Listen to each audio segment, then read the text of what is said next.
सुंदर JD law education में आपका स्वागत है। Welcome back to another video. आज की वीडियो में हम आर्टिकल 12 ऑफ इंडियन कॉन्स्टिट्यूशन के बारे में पढ़ेंगे, जो कि बताता है कि स्टेट को बेसिकली जो स्टेट की डेफिनेशन है उसके बारे में बात करता है, क्योंकि जो स्टेट है एक बहुत ही ब्रॉडर टर्म है।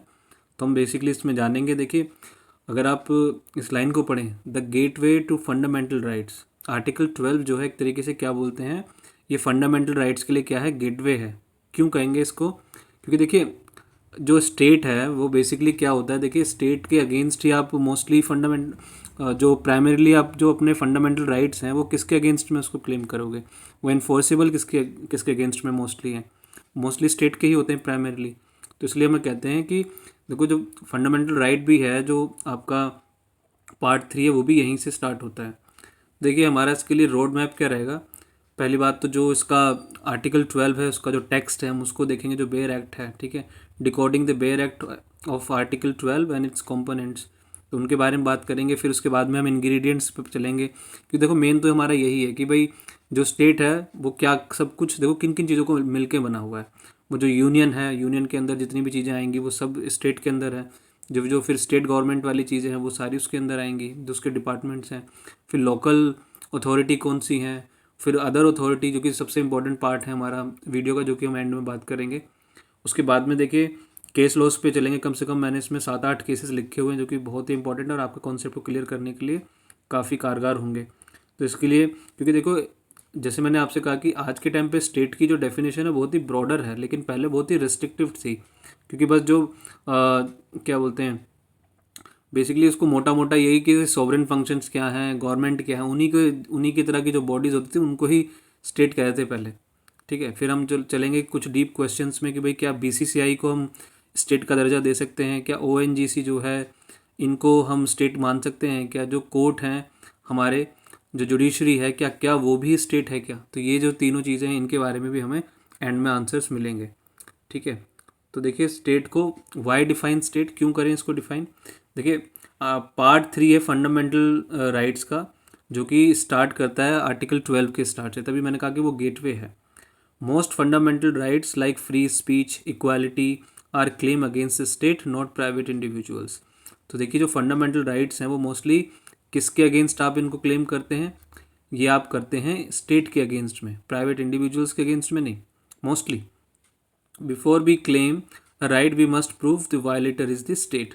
तो जब हम फंडामेंटल राइट क्लेम करते हैं तो उससे पहले हमें क्या प्रूफ करना होता है कि भाई जिसके अगेंस्ट हम इस अधिकार को मांग रहे हैं, कि क्या जिसने हमारा अधिकार, जिसने ये वायलेट किया है, वो क्या वायलेटर क्या स्टेट है कि नहीं क्या।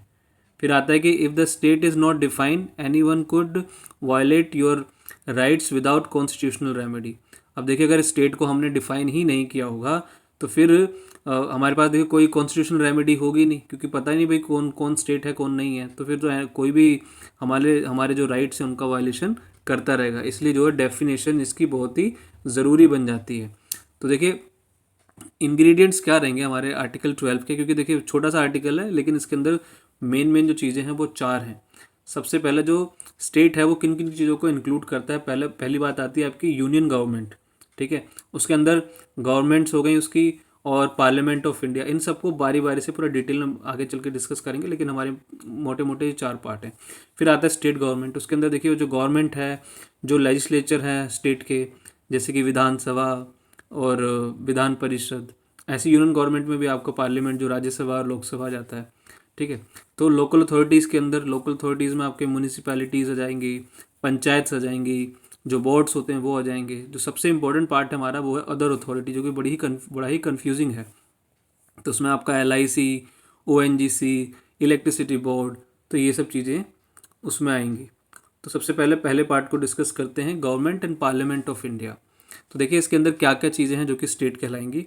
पहली बात जो कि एग्जीक्यूटिव विंग है इनका, ठीक है।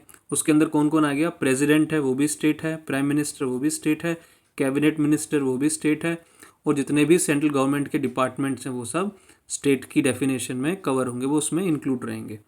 और लेजिस्लेटिव विंग क्या है, जो लेजिस्लेचर काम करता है। देखिए जो पार्लियामेंट है, जो लॉ मेकिंग बॉडी है, वो क्या है, लोकसभा हो गया और आपका राज्यसभा हो गया, तो ये आपकी लेजिस्लेटिव बॉडी है। फिर देखिए, any action taken by the central government that violets a fundamental right can be challenge in court. अब सेंट्रल गवर्नमेंट अगर आपका किसी भी तरीके से फंडामेंटल राइट का वायलेशन करता है, इनमें से कोई भी डिपार्टमेंट, जितनी भी हमने चीज़ें टर्म्स ये डिस्कस की हैं, तो इनको हम कहाँ चैलेंज कर सकते हैं, कोर्ट के अंदर चैलेंज कर सकते हैं कि भाई हमारा फंडामेंटल राइट वायलेट किया है, ठीक है, इन्फ्रिंज हुआ है हमारा राइट। एग्जाम्पल के तौर पे यूनियन गवर्नमेंट का अगर एग्जाम्पल देखें, if the central government passes a law banning people from criticising its policies, it violates article 19 freedom of speech. अब मान लीजिए सेंट्रल गवर्नमेंट ने एक लॉ पास किया कि भाई जो भी हमारी जो हमने जो पॉलिसीज़ बनाई हैं, जो इनको क्रिटिसाइज़ करेगा उसको सज़ा होगी, ठीक है, या मतलब कुछ इस तरह की पेनल्टी लगा दी। तो ये क्या हुआ फिर, आप ये बेसिकली आपका जो आर्टिकल 19 में आपको फ्रीडम ऑफ स्पीच है, वो आपका फंडामेंटल राइट क्या होता है, यहाँ पे इन्फ्रिंज्ड होता है, वो ब्रीच बेसिकली वॉयलेट होता है। Since the central government is state, you can go to the supreme court. क्योंकि देखिए सेंट्रल गवर्नमेंट क्या है, एक स्टेट है, इसलिए आप सुप्रीम कोर्ट में जाके कह सकते हैं कि भाई मेरा जो फ्रीडम ऑफ स्पीच है उसका वॉयलेशन किया है सेंट्रल गवर्नमेंट ने। अब देखिए गवर्नमेंट जो अब स्टेट लेवल पे जाते हैं, देखिए गवर्नमेंट हो गई, जो भी स्टेट की गवर्नमेंट है वो हो गई, और जो लेजिस्लेचर हो गया उसका वो हो गया। This includes the state executive, ठीक है, जैसे हमने ऊपर देखा था वैसे ही इसमें भी रहेगा।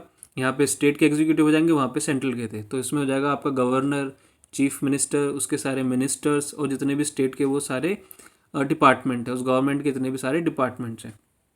देखिए it also includes the state legislature, Vidhan Sabha and Vidhan Parishad, जो अब इनकी देखिए लॉ मेकिंग बॉडी है, जो कि लेजिस्लेचर है, वो भी इसके अंदर इंक्लूड होता है। फिर आता है देखिए एवरी इंडिविजुअल स्टेट, जितने भी स्टेट हैं इंडिया के अंदर, वो सारे ही क्या होंगे, उनको भी हम स्टेट में ही मानेंगे, ठीक है। उसके अंदर की जो सारी बॉडीज़ हैं जो हमने ऊपर डिस्कस करी हैं, वो तो हैं ही है स्टेट, उसमें स्टेट की डेफिनेशन में कवर रहेंगी। एग्जाम्पल के तौर पे, if the UP police under state government arrest you without telling you the reason, they violate article 22, the police represent the state। देखिए अगर यूपी की पुलिस आपको अरेस्ट कर लेती है और आपको बताती नहीं कि भाई किस वजह से आपको अरेस्ट किया है, तो वो आपके आर्टिकल 22 का वायलेशन है, ठीक है, क्योंकि पुलिस क्या है, वो भी जो है स्टेट को रिप्रेजेंट करती है, तो वो भी क्या होगी, वो भी स्टेट की डेफिनेशन में आएगी। फिर देखिए थर्ड जो कि काफ़ी इंपॉर्टेंट पार्ट है हमारा, लोकल अथॉरिटीज़ का। देखिए लोकल अथॉरिटीज़ जो हैं refers to authorities within the territory of India और under the control of the government of India. तो बेसिकली लोकल अथॉरिटीज़ क्या हैं, देखिए जो हम इंडिया की टेरिटरी के अंदर हैं और उन पे कंट्रोल किसका है, गवर्नमेंट ऑफ इंडिया का कंट्रोल है, तो उन्हें कहेंगे। एग्जाम्पल के तौर पे वो कौन सी हैं, देखिए म्यूनिसिपैलिटीज़ हो गई, डिस्ट्रिक्ट बोर्ड हो गए, पंचायत्स हो गई, इम्प्रूवमेंट ट्रस्ट हो गए, पोर्ट ट्रस्ट हो गए, जितने भी माइनिंग सेटलमेंट बोर्ड्स हैं, ये थोड़े से एग्जांपल हैं। और डेफिनेशन सोर्स देखिए इनका, आप जो है सेक्शन 3 क्लोज 33 में जो जनरल क्लोज एक्ट है 1897, वहाँ से आप इसको देख सकते हैं। जनरल क्लोज एक्ट को तो सबको पढ़ना ही चाहिए। फिर आता है देखिए व्हाट डिफाइंड है लोकल अथॉरिटी। देखिए बड़ा इंपॉर्टेंट चीज़ है कि लोकल अथॉरिटी को कैसे डिफाइन करेंगे। देखिए to be a local authority you must generally have, अगर आप देखिए अगर हम किसी को लोकल बॉडी कहेंगे तो उसके पास क्या क्या होना चाहिए, उसका सेपरेट लीगल एग्जिस्टेंस होना चाहिए, वो अपने आप में लीगली अलग से वो एग्जिस्ट करनी चाहिए, ठीक है। उसका जो फंक्शन है, उसका जो काम है, किस एरिया में मतलब कहाँ तक उसकी बाउंड्री है, वो उसका पूरा डिफाइन होना चाहिए, वो पूरा बाउंड्री से कि भाई इसका ये काम है और कहाँ तक क्या क्या चीज़ें वो पूरी डिफाइंड होनी चाहिए। फिर आता है पावर टू रेज फंड्स, उनके पास ये भी पावर होनी चाहिए कि वो फंड्स रेज कर सकते हैं, जैसे टैक्स लगाना, ठीक है, फीस मांगना, तो ये सब चीज़ें वो अगर ऐसा कर सकती है तो वो भी लोकल अथॉरिटी के उसमें आएगी। फिर होता है कि ऑटोनॉमी इन एडमिनिस्ट्रेशन, तो जो अपने जो डे टू डे एक्टिविटीज़ हैं उनको रन करने के लिए उनके पास में खुद की पावर होनी चाहिए, ना कि कोई उनको और रन करे, तो उनके पास एडमिनिस्ट्रेटिव पावर भी होनी चाहिए। तो ये सब सारी चीज़ें होंगी, तो हम कह सकते हैं वो किसकी कैटेगरी में आएगा, लोकल अथॉरिटी की, और वो क्या कहलाएगा, स्टेट कहलाएगा अंडर आर्टिकल 12। अब एग्जाम्पल के तौर पे लोकल अथॉरिटी के लिए, if the municipal corporation refuses to give you a shop license because of your religion, it is discrimination under article 15, the municipality is state। अब देखिए अगर आपका जो है मान लीजिए दिल्ली के अंदर MCD अगर आपको जो है दुकान का लाइसेंस देने से मना कर देती है कि किस बेस पे, कि आपके धर्म के बेस पर, ठीक है, तो वो किस चीज़ का, आर्टिकल 15 के अंदर वो आपका रिलीजन के बेस पे डिस्क्रिमिनेशन हुआ। तो आप उसको कोर्ट में चैलेंज कर सकते हैं, क्योंकि म्यूनिसिपैलिटी क्या है यहाँ पर, स्टेट को रिप्रेजेंट करती है, वो सॉरी स्टेट है वो भी। ठीक है, अब देखिए तो सबसे मोस्ट कन्फ्यूजिंग जो कि किसी को समझ में नहीं आता है, सबसे ज़्यादा आपके क्वेश्चंस भी यहीं से आते हैं, वो आते हैं अदर अथॉरिटीज़ से। तो this is the most controversial and evolve part of article 12।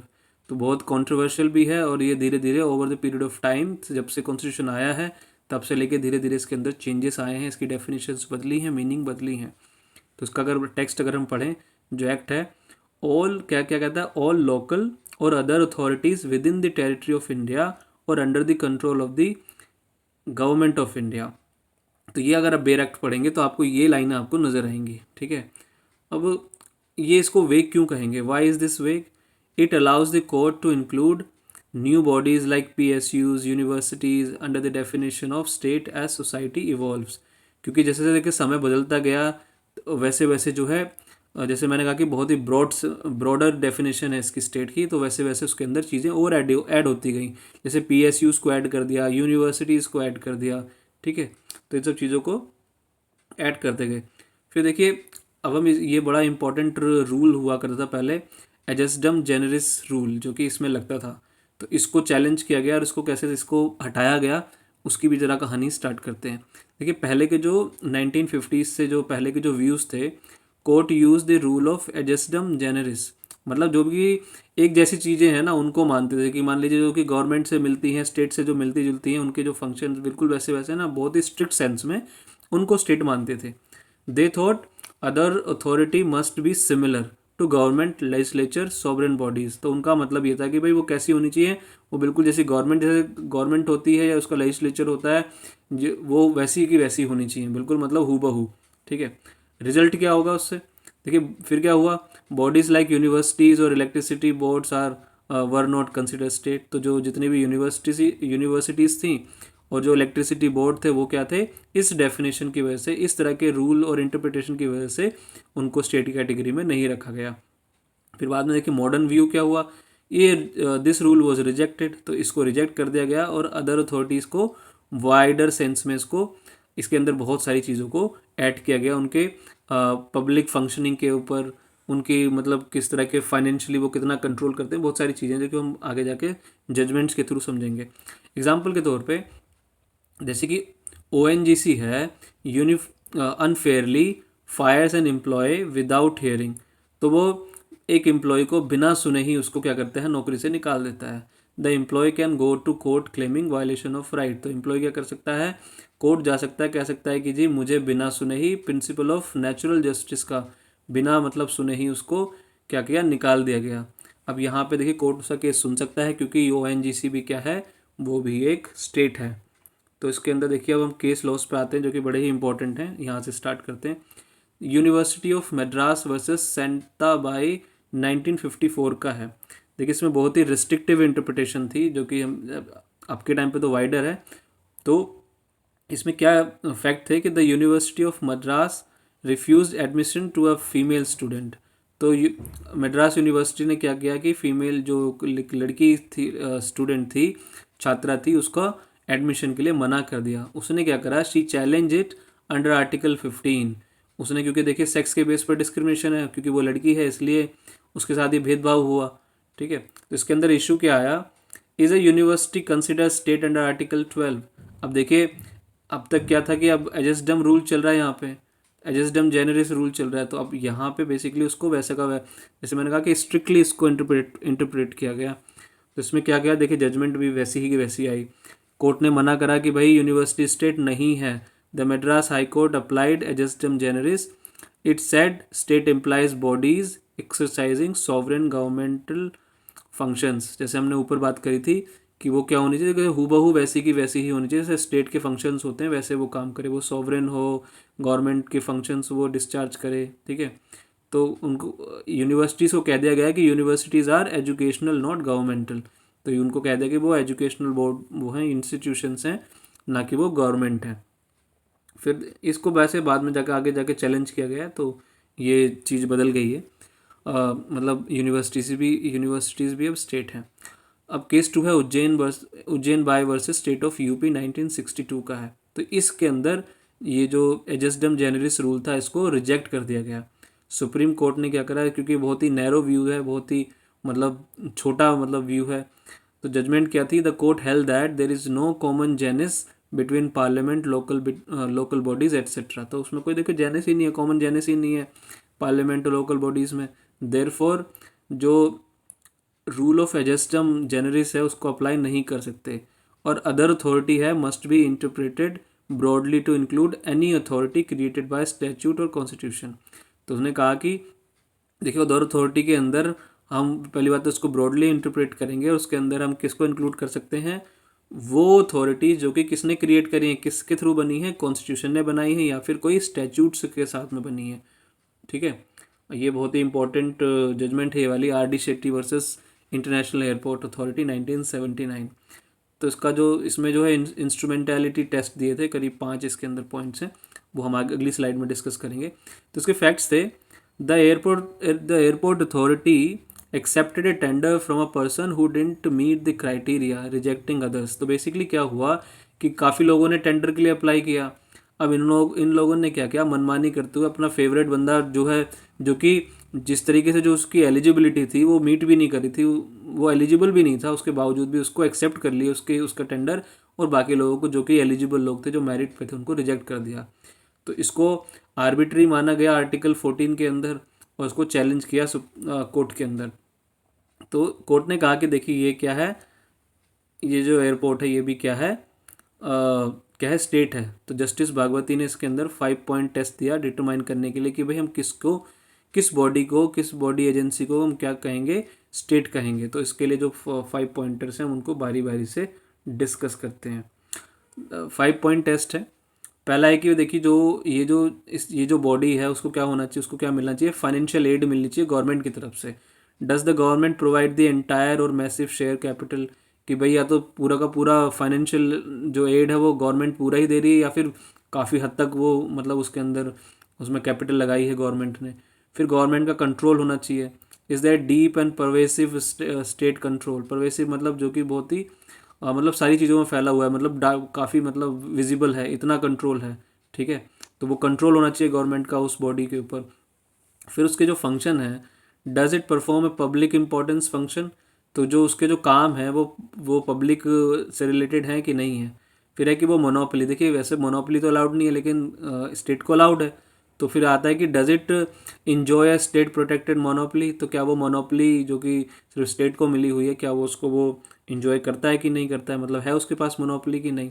फिर आता है department transfer, was a government department transfer to this corporation, तो क्या जो है ये चीज़ भी हुई थी कि नहीं। अगर ये सब चीज़ें 5 ही पॉइंट हैं तो फिर क्या होगा, तो हम कह सकते हैं ये क्या है, ये बॉडी भी क्या है, स्टेट है। तो ये बड़ा ही इंपॉर्टेंट केस है जो कि आपको याद रखना है। फिर आता है अजय हासिया वर्सेस खालिद मुजीब 1981। देखिए अगर आपको कहीं पे भी ऐसा लगता है कि मैं ज़्यादा फास्ट चल रहा हूँ तो थोड़ा सा वीडियो को पॉज कर लेना, स्लो कर लेना। ठीक है, नहीं तो कमेंट कर देना अगर मैं फास्ट चल रहा हूँ, तो नेक्स्ट वीडियोज़ में थोड़ा सा स्लो हो जाऊँगा। ठीक है, ठीक है। नेक्स्ट केस अजय हाशिया, इसके अंदर जो सोसाइटीज़ क्या स्टेट हैं ये क्वेश्चन इसके अंदर आया था। अ रीजनल इंजीनियरिंग कॉलेज जो कि सोसाइटी था had an admission process where oral interview marks were very high leading to arbitrariness. अब बेसिकली क्या था, देखिए जो इस कॉलेज के अंदर एडमिशन लेने के लिए जो जो आपका ओरल जो इंटरव्यू होता है, रिटन वाला नहीं ओरल वाला, उसके अंदर मतलब काफ़ी हाई मार्क्स दिए हुए थे, जिसके अंदर क्या होगा कि भाई आप अपने फेवरेट बंदे को जिसने ढंग से कोई पेपर लिखा नहीं है उसको आप क्या करोगे, आप उसको अच्छे मार्क्स दे दोगे। जिन लोगों के नंबर भी उसमें अच्छे खासे आए थे रिटर्न में, उनको जो है उनको आप ओरल टेस्ट में कम दे दोगे, तो इस चक्कर में क्या होगा, उनको आप भगा दोगे। ठीक है, तो इसको फिर चैलेंज किया गया। तो इसमें इशू था, is a society registered under the societies registration act A state, तो जो सोसाइटी रजिस्ट्रेशन एक्ट के अंदर रजिस्टर्ड है तो क्या उसको स्टेट कहेंगे या नहीं। तो देखिए जजमेंट ने कहा कि बिल्कुल कहेंगे। द फॉर्म कुछ भी हो, चाहे वो सोसाइटी हो या कॉरपोरेशन हो, डजेंट मैटर। ठीक है ना, ये बात कही। द सब्सटेंस मैटर, सबसे ज़्यादा कि भाई उसका सब्सटेंस क्या है वो मैटर करता है। The government had deep financial and administrative control over the college, government के पास देखिए फाइनेंशियल कंट्रोल भी था, फाइनेंशियल एड वो देती थी उसको। ठीक है, और साथ में क्या था, एडमिनिस्ट्रेटिव कंट्रोल भी था कॉलेज का। तो अगर ये चीज़ आ रही है तो फिर क्या है, ये स्टेट है। जो इसके अंदर वर्ड यूज़ हो रहे हैं इनको ध्यान रखना कि फाइनेंशियल एड और एडमिनिस्ट्रेटिव कंट्रोल। फिर आता है प्रदीप कुमार विश्वास वर्सेस IICV 2002। तो यहाँ पे भी डीप और परवेसिव कंट्रोल के बारे में बात किया गया। तो एक 7 जज bench overruled an earlier judgement Sabjit Tiwari which said CSIR was not state. CSIR होता है council of scientific and industrial research. तो ये बोला गया कि CSIR क्या है, स्टेट नहीं है। ठीक है, तो मतलब ये जो जजमेंट थी सबजीत तिवारी, इसने ये कहा था। तो 7 जजेस की बेंच ने इसको ओवर रूल किया। द कोर्ट ने कहा जजमेंट में, the court held that CSIR council of scientific and industrial research क्या है, स्टेट। रीज़न क्या दिया, because the government has dominant और एडमिनिस्ट्रेटिव एंड फाइनेंशियल कंट्रोल। तो जो गवर्नमेंट है उसका जो ये जो CSIR है, इसका जो एडमिनिस्ट्रेशन है वो पूरा जो है बहुत ही लार्जर एक्सटेंट पर, मतलब काफ़ी हद तक जो है उसका एडमिनिस्ट्रेशन कौन संभाल रहा है, गवर्नमेंट के कंट्रोल में है। ठीक है, और जो फाइनेंशियल जो एड भी जो है फाइनेंशियली भी वो गवर्नमेंट ही उसको वो कर रही है, दे रही है। ठीक है ना। ठीक है, तो control test is the most important factor. तो इसके अंदर देखा गया कि भाई कंट्रोल कितना है। तो कंट्रोल अगर है तो वो क्या है, वो उसको भी हम स्टेट कहेंगे। ये इंपॉर्टेंट केस है Zee telefilms versus union of India. इसके अंदर BCCI क्या स्टेट है या नहीं है, इसके बारे में बात हुई। तो Zee telefilm challenge BCCI cancellation of broadcasting right as arbitrary. तो जब जी टेलीफिल्म्स के BCCI ने जो ब्रॉडकास्टिंग जो राइट्स थे वो कैंसिल कर दिए, तो उसको इन्होंने कोर्ट में चैलेंज किया, कह कि भाई ये क्या है, वायलेशन है मेरे फंडामेंटल राइट का, ये आर्बिट्री है। तो जजमेंट आएगी, देखिए ये क्या है, BCCI जो है स्टेट नहीं है। वो क्यों नहीं है स्टेट, क्योंकि देखिए एक तो चीज़ ये कह सकते हैं कि हाँ पब्लिक फंक्शंस को वो परफॉर्म करती है। ठीक है, जैसे क्रिकेट है, इट इज़ नॉट, पर क्या है कि फाइनेंशियली कंट्रोल्ड नहीं है, गवर्नमेंट उसमें कोई फाइनेंशियली का कोई कंट्रोल नहीं है, और ना ही वो स्टैच्यूट के थ्रू कोई क्रिएट की गई है। ठीक है ना, एक्ट से नहीं बनाया गया है BCCI। ये क्या है, अपने आप में ये ऑटोनोमस बॉडी है, अपने आप में ये खुद सक्षम है। ठीक है, प्राइवेट बॉडी है। देखिए करंट स्टेटस क्या है, BCCI still not article 12 but acts under writ jurisdiction article 226 for public duties. देखिए वैसे तो स्टेट नहीं है, लेकिन जो है रिट जुरिडिक्शन जो है पब्लिक ड्यूटीज़ के लिए फिर भी जो है लग सकती हैं। तो ये भी देखो जजमेंट्स के थ्रू आई हैं चीज़ें। अब आता है क्वेश्चन, क्या जुडिशरी स्टेट है। देखिए बड़ा मिक्स फैक्ट है ये, क्या जुडिशरी स्टेट है। तो इसके आंसर हैं 2, यस और नो। तो यस में चल लेते हैं। यस में आएगा, देखिए when courts hire staff make rules for employees और buy stationery they act administratively. तो जब कोर्ट क्या करती है, वो कोर्ट का जो स्टाफ है उनके लिए रूल बनाती है, उनको हायर करती है। ठीक है, और उनके क्या बोलते हैं उसमें स्टेशनरी को ख़रीदती है। तो ये जो सारी चीज़ें ये क्या है, अपना डे टू डे जो एडमिनिस्ट्रेशन है उसको कैसे रन करना है, ये उसके बारे में बात करता है। ठीक है, हेयर दे आर स्टेट, क्योंकि यहाँ पे ये जो चीज़ें हैं वो क्या करते हैं, वो स्टेट वाले फंक्शन है। हायर करना, अगर देखो हायरिंग के टाइम में अगर डिस्क्रिमिनेशन करेंगे तो उसको चैलेंज कर दिया जाएगा। ठीक है, और डिस्क्रिमिनेशन होगा तो वो उसके फंडामेंटल जो जिस भी व्यक्ति के साथ होगा वो उसका फंडामेंटल राइट का वायलेशन होगा, तो यहाँ पे उसको चैलेंज किया जा सकता है। अब आ जाता है, देखिए ये तो था एडमिनिस्ट्रेटिव कैपेसिटी के अंदर, अब आता है जुडिशियल कैपेसिटी। तो अगर जुडिशियल कैपेसिटी के अंदर है तो वो आंसर है हमारा, जुडिशरी फिर क्या है, स्टेट नहीं है। व्हेन ए जज gives a judgement they are not state, जब वो जजमेंट्स देते हैं तब वो स्टेट नहीं है। You can not challenge a judgement saying this judgement violates my fundamental rights. ठीक है, तो आप ये नहीं कह सकते कि भाई ये जजमेंट जो है मेरा फंडामेंटल राइट्स को वायलेट करती है। उस जजमेंट को आप क्या कर सकते हैं, अगर आप उससे सेटिस्फाइड नहीं है तो आप उसको अपील कर सकते हैं, you can only appeal it. फिर एक जजमेंट है important, Naresh Mirajkar versus state of Maharashtra 1961। तो जुडिशियल ऑर्डर्स और राइट्स के बारे में बात हुई इसके अंदर। फैक्ट्स इसके, ए हाई कोर्ट जज order that the press could not report witness testimony in a business defamation case.